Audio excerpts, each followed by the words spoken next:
Hey church, I have the privilege of hanging out with John Baxter. He's become a fast friend of mine.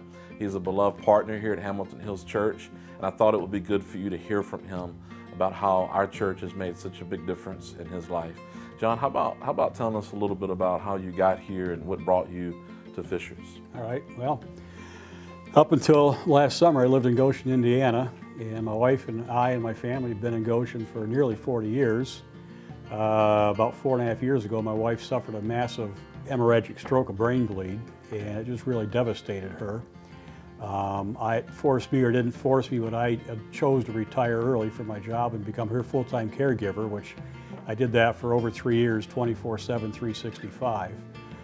Last year, she just finally got to the point in terms of her care needs that I couldn't longer do it all by myself, so I had to make the hardest decision I ever made in my life, and that was to put her into long-term care up in Goshen.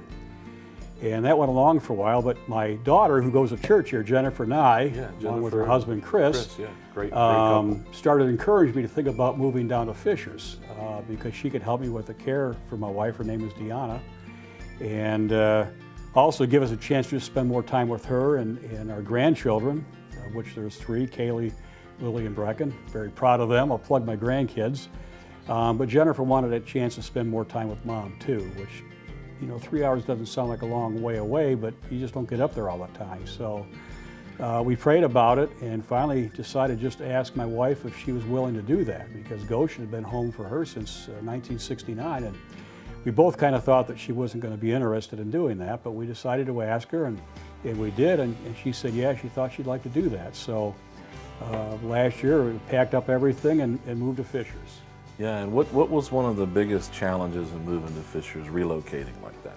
Well, the biggest challenge was just not knowing anything down here. I didn't know the area other than visiting once in a while, and I didn't know anybody. I knew Jennifer and Chris and the kids, but I didn't know anybody else. So coming down here was, I've related to you, I mean, I don't want to take his glory away, but I kind of felt like Abraham, or how God commanded Abraham to just pick up and go to a place that he didn't know, and I felt a lot of the same way, is that I'm going to pick up everything, I'm going to go to Fishers, and I don't know anybody, I don't know anything, I don't know the area, but I'm going to take a step on faith because I just thought and believed with some prayer that God was saying go, and he'll take care of the rest of it from there. Yeah, I can imagine that there was a period of time where it felt kind of lonely in the beginning.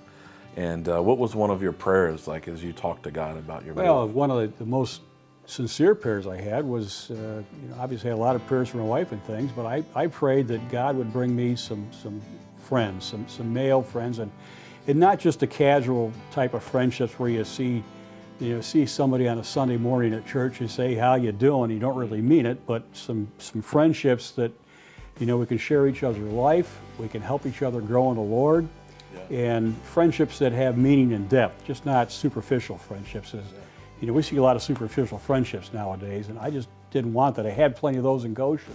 So at the church, since you've been attending, how have you found community? Tell us a little bit about that. Well, I really didn't, and then I really resolved toward the end of last year that if I was going to start accomplishing that God would bring me the friends, but I had to take the step, and I had to start making myself available. So true. And so it really started with the Rooted last year, as I participated in the Rooted, and we had a number of guys that were in the group that I had in Rooted. And once Rooted ended, we kind of sat around that night and said, well, we don't want this to end. We're just enjoying getting to know each other and building friendships and relationships, and we decided to keep that going on Wednesday nights, and we're still doing it. We're still meeting on Wednesday nights, and hoping that more will come, but that's been a blessing. And then after the first of the year, I looked and saw that there were a couple men's prayer groups or studies, and so I decided to start showing up at the Tuesday morning study at 6:30 in the morning, and met another bunch of guys, which is where I first really met you, and have gotten to make some good friendships there, and that's been a blessing. And then I decided I needed to join a growth group as well, and I've joined the growth group with Gary and Bev, and making more relationships and friendships there. And I've gone from the first of the year really not knowing anybody to, I can say now, 4 or 5 months later, I've got a lot of good friendships I'm building and a lot of budding friendships. And it's very exciting and it's very fulfilling. Yeah, being connected is one of our values at Hamilton Hills Church. And The fact that you realize you needed to take a first step is tremendous. But also, we want everyone to know that we want you to be in community, we want you to be connected, and we want to help you with that if you're having a hard time with that. And so I'm really glad that happened for you. And one of the things that's been encouraging is I know you've been able to talk to people about your struggles, talk to people about what it's like for your wife to be in her situation and for you to be limited, especially through the pandemic, how much you could see her. That support and encouragement that you have received through community, I know it's priceless, and I just thank God for that. That has made a tremendous difference, and I can't underestimate the value that, in Hebrews, the writer of Hebrews tells us in chapter 10, verse 25, not to neglect the assembling together of ourselves, but we're there to encourage each other in love and good works, to build each other up. And I knew that, and that's why, I live out here in Britton Falls, and there's lots of people out here my age and things, and lots of activities and things to do, and that's all fine and well.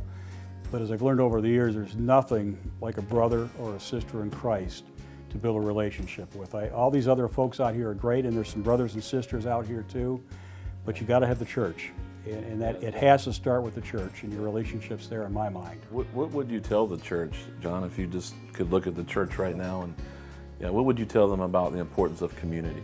Well, community is vital. We can't isolate ourselves. COVID has really taught us that you think you can get by, but God created us to be social creatures, to be together as brothers and sisters in Jesus. And the church is a place where that happens. I found that to be at Hamilton Hills. It's been a receptive church. There's just some really good people. A lot of you guys, you know who I'm talking about, that I've made some really good friendships with, and I appreciate you. I love you, and I hope to build those relationships more in the future, and looking forward to it. Yeah, and we want that for everybody. So make sure you're in community.